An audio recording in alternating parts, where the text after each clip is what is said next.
প্রিয় দর্শক শ্রোতা, আজকে আমরা আলোচনা করব এমন একটি বিষয় নিয়ে যা আমাদের প্রতিটি মুসলমানের জীবনের অত্যন্ত গুরুত্বপূর্ণ একটি অংশ। আমরা সবাই জানি যে এই দুনিয়ার জীবনটি পরীক্ষার হল, আর এখানে সুখ দুঃখ, আরাম আয়েশ, রোগ শোক সব কিছুই বিদ্যমান। কিন্তু একজন মুমিনের জন্য সবচেয়ে বড় শক্তি হলো তার ঈমান ও আল্লাহর প্রতি আস্থা। যখন কোনো রোগ বা বালা মুসিবত আমাদের গ্রাস করে, তখন আমাদের প্রথম কর্তব্য হলো আল্লাহ তাআলার দিকে ফিরে যাওয়া এবং তার কাছেই শিফা বা আরোগ্য কামনা করা। কেননা আল্লাহ তাআলা নিজেই ঘোষণা করেছেন যে তিনি প্রতিটি রোগের প্রতিষেধক ও ঔষধ সৃষ্টি করেছেন, আর সেই ঔষধের অন্যতম গুরুত্বপূর্ণ অংশ হলো কোরআনের আয়াত ও রাসূলুল্লাহ সাল্লাল্লাহু আলাইহি ওয়াসাল্লামের শিখানো দোয়াগুলো। প্রিয় দর্শক, আজকের এই ভিডিওতে আমরা জানব এমন একটি বিশেষ দোয়া সম্পর্কে যা যে কোনো অসুস্থতায় পাঠ করলে আল্লাহ তাআলা শিফা দান করেন। এই দোয়াটি আপনি 7 বার, 11 বার কিংবা 21 বার পাঠ করতে পারেন। আমাদের প্রিয় নবীজি সাল্লাল্লাহু আলাইহি ওয়াসাল্লাম আমাদেরকে শিখিয়েছেন কীভাবে রোগ থেকে আরোগ্য লাভ করতে হয় এবং কোন দোয়াগুলো বেশি কার্যকর। আজকের এই বিস্তারিত আলোচনায় আমরা কোরআন ও হাদিসের আলোকে সেই দোয়াগুলো নিয়ে জানব। প্রিয় দর্শক শ্রোতা, ভিডিওটি যদি আপনার কাছে ভালো লাগে এবং আপনার উপকার হয় তাহলে অবশ্যই এই ভিডিওতে একটি লাইক দিন। কমেন্ট বক্সে আলহামদুলিল্লাহ লিখে জানান যে আপনি এই দোয়াগুলো পড়তেছেন, এবং এই চ্যানেলটি সাবস্ক্রাইব করে পাশে থাকা বেল বাটনটি অন করে দিন। আর শেয়ার করুন আপনার বন্ধু বান্ধব ও আত্মীয় স্বজনদের সাথে, প্রিয়জনদের সাথে, যাতে তারাও এই কল্যাণকর আমল থেকে উপকৃত হতে পারে ইনশাআল্লাহ। প্রিয় দর্শক শ্রোতা, আপনি যদি অসুস্থতায় থাকেন, শারীরিক বা মানসিক, তাহলে এই দোয়াগুলো নিয়মিত পাঠ করুন এবং দেখুন কিভাবে আল্লাহ তাআলা আপনার জীবন পরিবর্তন করে দেন। এখন চলুন শুরু করা যাক আমাদের আজকের মূল আলোচনা। তবে তার আগে জেনে নেই তাসবিহগুলো সম্পর্কে, যেগুলো আমরা পয়েন্ট আকারে উল্লেখ করব। পয়েন্ট 1, কোরআন থেকে রোগ মুক্তির দোয়া ও তার ফজিলত। পবিত্র কোরআনুল কারিমে হলো মুমিনের জন্য সম্পূর্ণ নিরাময় ও বরকত স্বরূপ। আল্লাহ সুবহানাহু ওয়া তাআলা পবিত্র কোরআনুল কারিমে নিজেই ঘোষণা করেছেন, ওয়ানুনাজ্জিলু মিনাল কুরআনি মা হুয়া শিফাআ ওয়া রাহমাতুল লিল মুমিনিন। আমি কোরআনে যা কিছু নাজিল করেছি তা মুমিনদের জন্য নিরাময় ও বরকত। বলুন না সুবহানাল্লাহ। এই আয়াতটি প্রমাণ করে যে কোরআনের প্রতিটি শব্দের মধ্যে রয়েছে শিফা বা আরোগ্য লাভের অফুরন্ত সম্ভাবনা। যখন কোনো মুসলিম রোগগ্রস্ত হয়, তখন তার প্রথম কর্তব্য হলো কোরআনের দিকে ফিরে যাওয়া এবং সেই আয়াতগুলো পাঠ করা যা আল্লাহ তাআলা বিশেষভাবে রোগ মুক্তির জন্য নির্ধারণ করেছেন। আমাদের প্রিয় নবীজি সাল্লাল্লাহু আলাইহি ওয়াসাল্লাম যখন অসুস্থ হতেন, তখন তিনি নিজেই কোরআনের কিছু বিশেষ আয়াত পাঠ করে দম করতেন এবং সাহাবা কিরামদেরকেও সে আমল শিখিয়ে গিয়েছেন। রোগ মুক্তির জন্য কোরআনের সর্বাধিক পরিচিত আয়াতগুলো হলো সূরা ফাতিহা। এই সূরাটি উম্মুল কুরআন নামে পরিচিত এবং এটি প্রতিটি রোগের জন্য একটি অসাধারণ নিরাময়। হাদিসে এসেছে, এক সাহাবী এক ব্যক্তিকে সাপে কাটার পর সূরা ফাতিহা পড়ে দম করলে তিনি আরোগ্য লাভ করেন। রাসূলুল্লাহ সাল্লাল্লাহু আলাইহি ওয়াসাল্লাম তা জানতে পেরে অনুমোদন দিয়েছেন এবং সূরা ফাতিহাকে রোগের জন্য শ্রেষ্ঠ দোয়া হিসাবে আখ্যায়িত করেছেন। বলুন না সুবহানাল্লাহ। সূরা ফাতিহার প্রতিটি বাক্যের মধ্যে আল্লাহর প্রশংসা, তার প্রতি ঈমান, একমাত্র তার কাছে সাহায্য প্রার্থনা এবং সরল পথের দিক নির্দেশনা রয়েছে। যখন আপনি সূরা ফাতিহা পাঠ করেন, তখন আপনি আল্লাহর কাছে সরাসরি আরোগ্য প্রার্থনা করেন। এটি এমন একটি দোয়া যা প্রতিটি নামাজে আমরা অত্যন্ত 17 বার পাঠ করি, 5 ওয়াক্ত নামাজে। কিন্তু এর গুরুত্ব আমরা অনেক সময় বুঝতে পারি না। রোগ মুক্তির জন্য আর একটি গুরুত্বপূর্ণ আয়াত হল আয়াতুল কুরসি। সূরাতুল বাকারা 255 নম্বর আয়াত। এই আয়াতে আল্লাহ সুবহানাহু ওয়া তাআলা তার মহত্ব, সার্বভৌমত্ব এবং সর্বব্যাপী ক্ষমতার কথা বর্ণনা করেছেন। আয়াতুল কুরসি পাঠ করলে শয়তানের কুমন্ত্রণা থেকে রক্ষা পাওয়া যায়। বিভিন্ন রোগ, বিশেষ করে জিন বা বদনজর কারণে যা অসুস্থ হওয়া থেকে মুক্তি পেলে এই আয়াতুল কুরসি পাঠ করলেন। রাসূলুল্লাহ সাল্লাল্লাহু আলাইহি ওয়াসাল্লাম বলেছেন, যে ব্যক্তি প্রত্যেক ফরজ নামাজের পর আয়াতুল কুরসি পাঠ করবে তার জান্নাতে যাওয়ার জন্য পথে আর কোনো বাধা থাকবে না। শুধু একটাই বাধা থাকবে, তা হলো মৃত্যু। মৃত্যু ছাড়া আর কোনো বাধা থাকবে না। মৃত্যু হওয়ার সঙ্গে সঙ্গে সে জান্নাতে চলে যাবে। বুখারী শরীফের হাদিস। এই জন্য আমরা ঘুমানোর আগে আয়াতুল কুরসি পাঠ করব এবং প্রত্যেক ফরজ নামাজের পর আমরা আয়াতুল কুরসি পাঠ করব। চলুন একবার আয়াতুল কুরসি আমরা শুনে আসি। পবিত্র কোরআনুল কারীম এমন একটি বরকত আমাদের জন্য, এমন একটি রহমত। কেউ যদি কোরআনের একটি হরফ পড়ে অথবা শুনে কমপক্ষে 10টি নেকি আল্লাহ তাআলা তার আমল নামার মধ্যে দিয়ে দেন। বলুন না সুবহানাল্লাহ। কাল কিয়ামতের ময়দানে একটি নেকির জন্য সন্তান বাবার কাছে যাবে, মার কাছে যাবে, কেউ পরিচয় দিবে না। মা বাবা ভাববে আমার সন্তান যদি আমার কাছে একটি নেকি চায়, এরকম বাবা মার কাছে সন্তান পরিচয় দিবে না, কেউ কারোর সঙ্গে পরিচয় দিবে না। সবাই নিজের এরকম বাঁচার জন্য জাহান্নাম থেকে এক প্রান্ত থেকে আর এক প্রান্ত দৌড়াদৌড়ি শুরু করে দিবে। আমরা একটি নেকির কত দাম হবে, এই জন্য চলো আমরা কিছু নেকি অর্জন করে আসি। মনোযোগ দিয়ে শুনবেন। আল্লাহ তাআলা এখানে অসংখ্য আয়াত আছে, প্রত্যেকটি হরফের বিনিময়ে কমপক্ষে 10টি নেকি আমাদের আমলনামায় দান করবেন। চলুন কিছু নেকি অর্জন করে আসি আমরা। আউযু বিল্লাহি মিনাশ শাইতানির রাজীম। বিসমিল্লাহির রহমানির রহিম। আল্লাহু লা ইলাহা ইল্লা হুয়াল হাইয়ুল কাইয়্যুম। لا تأخذه سنة ولا نوم له ما في السماوات وما في الأرض من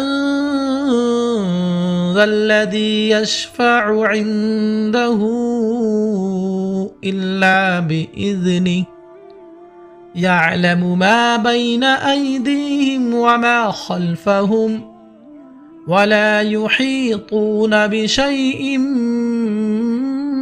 من علمه إلا بما شاء وسع كرسيه السماوات والأرض ولا يؤوده حفظهما وهو العلي العظيم সাদাকাল্লাহুল আলিয়্যুল আযীম। এটাই হলো সেই আয়াতুল কুরসি, পবিত্র কোরআনুল কারীমের সব থেকে শ্রেষ্ঠ আয়াত। বলুন না সুবহানাল্লাহ। এছাড়াও সূরা ইখলাস, সূরা ফালাক ও সূরা নাস, এই 3টি সূরা একত্রে ঘুমানোর আগে নবীজি সাল্লাল্লাহু আলাইহি ওয়াসাল্লাম পাঠ করতেন। পাঠ করে 2 হাতে তালু একসঙ্গে করে ফু দিতেন এবং মুখমণ্ডল থেকে যতটুকু সম্ভব নবীজি শরীরে মাসহ করতেন। এই সূরা ইখলাস, সূরা ফালাক, নাস এভাবে নবীজি ঘুমানোর আগে আমল করতেন। এর দ্বারা অন্ধকার রাতের অনিষ্টা থেকে যখন তা সমাগত হয়, আর জাদুকারীদের অনিষ্টা থেকে, হিংসুকের হিংসা থেকে, অনিষ্টা থেকে, সব ধরনের ক্ষতি থেকে, রোগ শোক বিপদ আপদ থেকে আল্লাহ তাআলা তাকে হেফাজত করেন। বলুন না সুবহানাল্লাহ। সূরা ফালাক, সূরা নাস, সূরা ইখলাস, এই 3টি সূরা রাসূলুল্লাহ সাল্লাল্লাহু আলাইহি সাল্লাম প্রত্যেক দিন রাতে ঘুমানোর আগে একবার পাঠ করতেন। 3টি সূরা একবার হাতে ফু দিতেন, এইভাবে ফু দিয়ে সমস্ত শরীর মাসহ করতেন। আমরাও এই আমলটি করব। যদি করতে পারি আমাদের রোগ শোক বিপদ আপদ থেকে আল্লাহ তাআলা হেফাজত করবেন। এই 3টি সূরার ফজিলাত অপরাসীম। এগুলো শুধু রোগ মুক্তি দেয় না, বরং রোগের আগেই প্রতিরোধ গড়ে তোলে। আমাদের উচিত প্রতিদিন সকাল সন্ধ্যায় এই সূরাগুলো পাঠ করা এবং অসুস্থ ব্যক্তির শরীরে ফু দিয়ে দম করা। বিশেষ করে 7 বার, 11 বার এবং 21 বার এই সূরাগুলো পাঠ করলে রোগ থেকে দ্রুত সেরে ওঠা যায়, দ্রুত সেরে যায় বলে হাদিসে উল্লেখ আছে। আরেকটি গুরুত্বপূর্ণ আয়াত হলো সূরা বাকারার শেষ 2 আয়াত। রাসূলুল্লাহ সাল্লাল্লাহু আলাইহি সাল্লাম বলেছেন, যে ব্যক্তি রাতে এই 2 আয়াত পাঠ করবে তার জন্য যথেষ্ট হবে। বুখারী শরীফের হাদিস। এই আয়াতগুলো আল্লাহর প্রতি ঈমান, ফেরেশতাদের প্রতি ঈমান, রাসূলদের প্রতি ঈমান এবং আল্লাহর দেওয়া সামর্থ্যের চেয়ে বেশি কিছু না, দোয়ার প্রার্থনা রয়েছে। এগুলো পাঠ করলে শারীরিক ও মানসিক সকল রোগ থেকে নিরাপত্তা লাভ হয়। কোরআনের আয়াতগুলো হলো এমন এক মহা ঔষধ যা কখনো মেয়াদ উত্তীর্ণ হয় না, বরং প্রতিটি যুগে প্রতিটি রোগের জন্য তাজা ও কার্যকারী থাকে। কিন্তু শর্ত হলো এই আয়াতগুলো পাঠ করতে হবে পূর্ণ ঈমান ও ইখলাস বা একনিষ্ঠতার সাথে, বিশ্বাস করে যে আল্লাহ একমাত্র রোগ মুক্তিদাতা এবং কোরআন তারই কালাম বা শিফার উৎস। আপনি যদি কোনো শারীরিক বা মানসিক অসুস্থতা থাকে তাহলে আজ থেকে নিয়মিত এই আয়াতগুলো পাঠ করুন। বিশেষ করে 7 বার বা 11 বার আল্লাহ তাআলা অবশ্যই আপনাকে আরোগ্য দান করবেন ইনশাআল্লাহ। এছাড়া অসুস্থ ব্যক্তির জন্য দোয়া করা অত্যন্ত গুরুত্বপূর্ণ। আমরা পরবর্তী পয়েন্টগুলোতে হাদিস থেকে দোয়াগুলো এবং তাসবির গুরুত্ব নিয়ে বিস্তারিত আলোচনা করব। প্রিয় দর্শক শ্রোতা, মনে রাখবেন কোরআনই আমাদের জন্য সর্বোত্তম নিরাময়। তাই কোরআনের আয়াতগুলোকে জীবনের প্রতিটি রোগের জন্য প্রথম ঔষধ হিসাবে গ্রহণ করুন। 2 নম্বরে হাদিস থেকে বর্ণিত রোগ মুক্তির বিশেষ দোয়াসমূহ আপনাদেরকে বলে দিতেছি। রাসূলুল্লাহ সাল্লাল্লাহু আলাইহি ওয়াসাল্লাম আমাদের জন্য শুধু কোরআনের আয়াতেই শিখাননি, বরং তিনি মুখস্থ দোয়াও শিখিয়েছেন, যা যে কোনো রোগ থেকে আরোগ্য লাভের জন্য অত্যন্ত কার্যকারী। এর মধ্যে সর্বাধিক পরিচিত দোয়াটি হলো আসআলুল্লাহাল আযীম রাব্বাল আরশিল আযীম আন ইয়াশফিয়াকা। আমি মহান আল্লাহর কাছে প্রার্থনা করি, যিনি মহান আরশের মালিক, তিনি যেন আমাকে আরোগ্য দান করেন। বলুন না সুবহানাল্লাহ, কত সুন্দর অর্থ। রাসূলুল্লাহ সাল্লাল্লাহু আলাইহি সাল্লাম যখন কোনো শারীরিক রোগ দেখতেন তখন তিনি এই দোয়াটি 7 বার পাঠ করতেন। হাদিসে বর্ণিত আছে, যে ব্যক্তি অসুস্থ হলে রাসূলুল্লাহ তাকে এই দোয়া পড়ে দম করলে তিনি সুস্থ হয়ে যান। আবু দাউদ তিরমিজি শরীফের হাদিস। এই দোয়াটি অত্যন্ত সংক্ষিপ্ত, কিন্তু এর মাঝে রয়েছে আল্লাহর মহত্বের স্বীকৃতি এবং তার কাছে একমাত্র আরোগ্য প্রার্থনা। আরেকটি গুরুত্বপূর্ণ দোয়া হলো আল্লাহুম্মা রাব্বিন নাস আযহিবিন নাস আশফি আনতাশ শাফি লা শিফাআ ইল্লা শিফাউকা শিফাআন লা ইউগাদিরু সাকাতমা। এই দোয়াটি আমরা পাঠ করব। এর অর্থ হলো, হে আল্লাহ, মানুষের পালনকর্তা, কষ্ট দূর করে দিন, আরোগ্য দান করুন। আপনি আরোগ্যদাতা, আপনার আরোগ্য ছাড়া আর কোনো আরোগ্য নেই। এমন আরোগ্য দান করুন যা কোনো রোগ অবশিষ্ট রাখে না। সহিহ বুখারী শরীফের হাদিস। এই দোয়াটি রাসূলুল্লাহ সাল্লাল্লাহু আলাইহি সাল্লাম অসুস্থ ব্যক্তির মাথায় হাত রেখে পাঠ করতেন। এর বিশেষত্ব হলো এতে আল্লাহকে মানুষের পালনকর্তা হিসাবে সম্বোধন করা হয়েছে, যা রোগের প্রতিটি আল্লাহর অশেষ মেহেরবানির কথা স্মরণ করিয়ে দেয়। আরেকটি গুরুত্বপূর্ণ দোয়া হলো বিসমিল্লাহি আরফিকা মিন কুল্লি শাই ইউযিকা মিন শাররি কুল্লা নাফস আও আইনি হাসিদিল্লাহু ইয়াশফিকা বিসমিল্লাহি আরকিকা। এর অর্থ হলো, আল্লাহর নামে আমি তোমাকে দম করি, প্রতিটি বস্তু থেকে যা তোমাকে কষ্ট দেয়, প্রতিটি প্রাণী বা হিংসুকের চোখের অনিষ্ঠা থেকে আল্লাহ তোমাকে আরোগ্য দান করুন। আল্লাহর নামে আমি তোমাকে দম করি। সহিহ মুসলিম শরীফের হাদিস। এই দোয়ার বিশেষভাবে নজর বা বদনজর থেকে রক্ষা পাওয়ার কথা বলা হয়েছে, যা অনেক অসুস্থতার কারণ হয়ে থাকে। আমাদের সমাজে নজর লাগার কারণে অনেক মানুষ অসুস্থ হয়ে পড়ে, আর এই দোয়াটি সেই নজরের অনিষ্ঠা থেকে মুক্তি দেয়। হাদিসে আরও এসেছে, রাসূলুল্লাহ সাল্লাল্লাহু আলাইহি সাল্লাম যখন অসুস্থ হয়ে পড়তেন তখন তিনি নিজের উপর সূরা এরকম ইখলাস, সূরা ফালাক, নাস পরে ফু দিতেন। হযরত আয়েশা রাদিয়াল্লাহু তাআলা আনহা বর্ণনা করেছেন, রাসূলুল্লাহ সাল্লাল্লাহু আলাইহি সাল্লাম যখন অসুস্থ হতেন তখন তিনি নিজের উপর সূরা ইখলাস, সূরা ফালাক, সূরা নাস পড়তেন এবং হাতের মধ্যে ফু দিয়ে, দুই হাতের তালু একসঙ্গে করে ফু দিয়ে সম্পূর্ণ শরীর মাসেহ করতেন যতটুকু সম্ভব। আমাদের নবীজি সাল্লাল্লাহু আলাইহি সাল্লাম দোয়া, এই আমলগুলো, এই আয়াতগুলো, এই দোয়াগুলো পাঠ করতে পারি সঠিকভাবে, আমরা যদি আমল করতে পারি, যত বড় রোগ হোক না কেন আল্লাহ তাআলা আমাদের রোগগুলোকে আমাদের শিফা দান করবেন। আর একটি গুরুত্বপূর্ণ দোয়া হলো লা ইলাহা ইল্লাল্লাহু ওয়াহদাহু লা শারীকা লা লাহুল মুলকু ওয়া লাহুল হামদু ওয়া হুয়া আলা কুল্লি শাইইন কাদির।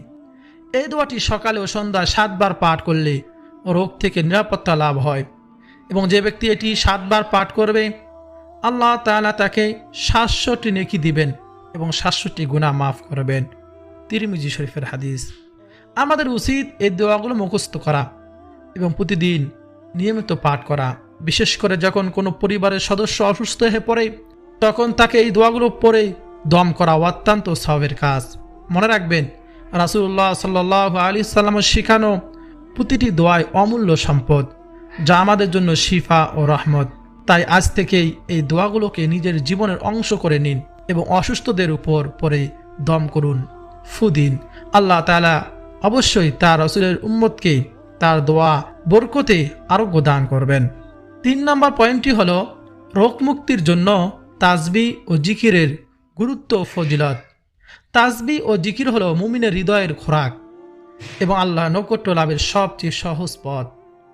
রোগগ্রস্ত অবস্থায় জিকির করা আরও বেশি গুরুত্বপূর্ণ, কারণ এটি মানসিক প্রশান্তি আনে এবং আল্লাহর প্রতি আস্থা বা তাওয়াক্কুল বৃদ্ধি করে। কোরআনে আল্লাহ সুবহানাহু ওয়া তাআলা বলেন, মুমিনরা যারা ঈমান আনে এবং আল্লাহর জিকির করে তাদের অন্তর প্রশান্ত লাভ করে। জেনে রাখো, আল্লাহর জিকিরেই অন্তরসমূহ প্রশান্তি লাভ করে। বলুন না সুবহানাল্লাহ। আল্লাহ তাআলা পবিত্র কুরআনুল কারীমের মধ্যে বলেন, আল্লাযীনা আমানু ওয়া তাতমাইন্নু কুলুবুহুম বিযিকরিল্লাহ আলা বিযিকরিল্লাহি তাতমাইন্নুল কুলুব। রোগের সময় মানুষের মন স্থির থাকে, চিন্তা ও ভয় কাজ করে, আর সেই সময় জিকির হলো সেই অস্থিরতার একমাত্র প্রশমনকারী। রাসূলুল্লাহ সাল্লাল্লাহু আলাইহি ওয়াসাল্লাম বলেছেন, যে ব্যক্তি সুবহানাল্লাহি ওয়া বিহামদিহি প্রতিদিন 100 বার পাঠ করবে তার গুনাহসমূহ মাফ করে দেওয়া হবে, এমনকি যদি তার সমুদ্রে ফেনার সমান হয়। বুখারী ও মুসলিম শরীফের হাদিস। বলুন না সুবহানাল্লাহ। কিন্তু রোগ মুক্তির জন্য এই তাসবিহির বিশেষ গুরুত্ব রয়েছে। আপনি যদি প্রতিদিন সকালে ও সন্ধ্যায় এই তাসবিহটি 700 বা 1000 বার পাঠ করেন সুবহানাল্লাহি ওয়া বিহামদিহি, তাহলে আল্লাহ তাআলা আপনার শারীরিক ও মানসিক সকল রোগ দূর করে দিবেন। বলুন না সুবহানাল্লাহ। আর একটি অত্যন্ত গুরুত্বপূর্ণ তাসবিহ হলো লা হাওলা ওয়ালা কুওয়াতা ইল্লা বিল্লাহ। এই তাসবিহটি রোগের সময় অত্যন্ত কার্যকারী, কারণ এটি আল্লাহর উপর সম্পূর্ণ নির্ভরশীলতা প্রকাশ করে এবং দুর্বলতা, অসহায়ত্ব থেকে মুক্তি দেয়। রাসূলুল্লাহ সাল্লাল্লাহু আলাইহি ওয়াসাল্লাম বলেছেন, লা হাওলা ওয়ালা কুওয়াতা ইল্লা বিল্লাহ হলো জান্নাতের একটি সম্পদ। সহিহ বুখারী শরীফের হাদিস। এটি রোগীকে ধৈর্যশীল হতে সাহায্য করে এবং আল্লাহর কাছে সাহায্য প্রার্থনার মাধ্যম হয়। তৃতীয় তাসবিহটি হলো সুবহানাল্লাহি ওয়া বিহামদিহি সুবহানাল্লাহিল আযীম।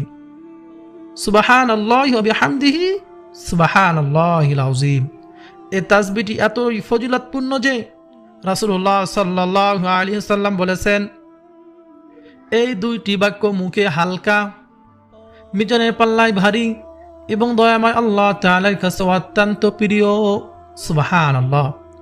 রোগের সময় এই তাসবিহটি পাঠ করলে দ্রুত রোগ সেরে যায় এবং শরীরে শক্তি ফিরে আসে।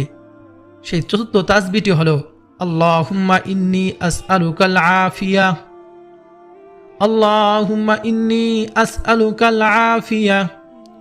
এই দোয়াটি রোগ থেকে মুক্তির জন্য অত্যন্ত কার্যকারী। রাসূলুল্লাহ সাল্লাল্লাহু আলাইহি ওয়াসাল্লাম এই দোয়াটি খুব বেশি পাঠ করতেন এবং সাহাবীদেরকেও শিখিয়েছেন। বলুন না সুবহানাল্লাহ। 5 নম্বর তাসবিহ হলো হাসবুনাল্লাহু ওয়া নি'মাল ওয়াকিল। ছোট্ট একটি তাসবিহ, হাসবুনাল্লাহু ওয়া নি'মাল ওয়াকিল। এই তাসবিহটি যখন রোগী পাঠ করে তখন আল্লাহ তাআলা তার জন্য যথেষ্ট হয়ে যান এবং তার সমস্ত কষ্ট দূরীভূত করেন। বলুন না সুবহানাল্লাহ। প্রিয় দর্শক শ্রোতা, আমরা এগুলো পাঠ করব। আরেকটি পাশাপাশি সকাল সন্ধ্যায় জিকিরগুলোর মধ্যে অত্যন্ত গুরুত্বপূর্ণ একটি জিকির হলো, আমরা সকাল সন্ধ্যায় জিকিরটি করব, আমসাইনা ওয়া আমসাল মুলকু লিল্লাহ ওয়ালহামদুলিল্লাহ লা ইলাহা ইল্লাল্লাহু ওয়াহদাহু লা শারীকা লাহু লাহুল মুলকু ওয়া লাহুল হামদু ওয়া হুয়া আলা কুল্লি শাইইন কাদির।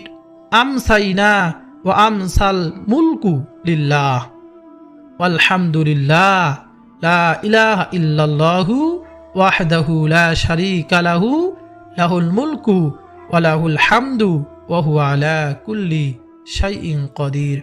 এই জিকিরটি সন্ধ্যায় পাঠ করলে সারা রাত রোগ থেকে নিরাপত্তা পাওয়া যায় এবং সকালে পাঠ করলে সারাদিন রোগ থেকে রক্ষা পাওয়া যায়। তাসবিহ গণনার জন্য আঙ্গুল ব্যবহার করা উত্তম। আঙ্গুলে গনে গনে তাসবিহগুলো পাঠ করবেন।